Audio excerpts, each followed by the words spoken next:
Keadaan dunia begini, ribut-ribut gini kan kampungan ya. Luhut sebut pihak yang minta Wapres Gibran dicopot kampungan. Purnawirawan TNI Luhut Binsar Panjaitan menilai, para pihak yang mendesak Gibran Rakabuming Raka dicopot dari jabatannya sebagai Wakil Presiden, kampungan. Lawan apa sih? Kita ini harus kompak itu aja sekarang. Ini keadaan dunia begini, ribut-ribut gini kan kampungan ya. Jadi kita harus fokus gimana mendukung pemerintah. Diketahui, permintaan agar Gibran dicopot dari jabatan Wapres sebelumnya datang dari Purnawirawan Perwira Tinggi TNI.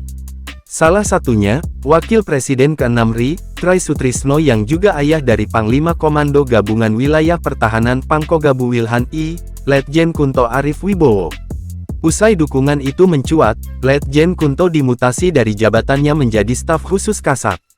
Sejumlah pihak pun mengaitkan mutasi itu erat kaitannya dengan dukungan Try Sutrisno. Pihak TNI membantah mutasi ini ada kaitannya dengan sikap Try Sutrisno. Belakangan, mutasi Letjen Kunto dianulir. Ia pun tetap menjabat sebagai Pangkogabu Wilhan I. Luhut pun menilai bahwa mutasi seorang prajurit TNI merupakan hal yang biasa terjadi. Ia menilai, tak ada kaitannya mutasi itu dengan sikap Try Sutrisno. Enggak ada gitu-gituan, itu kan bisa aja terjadi.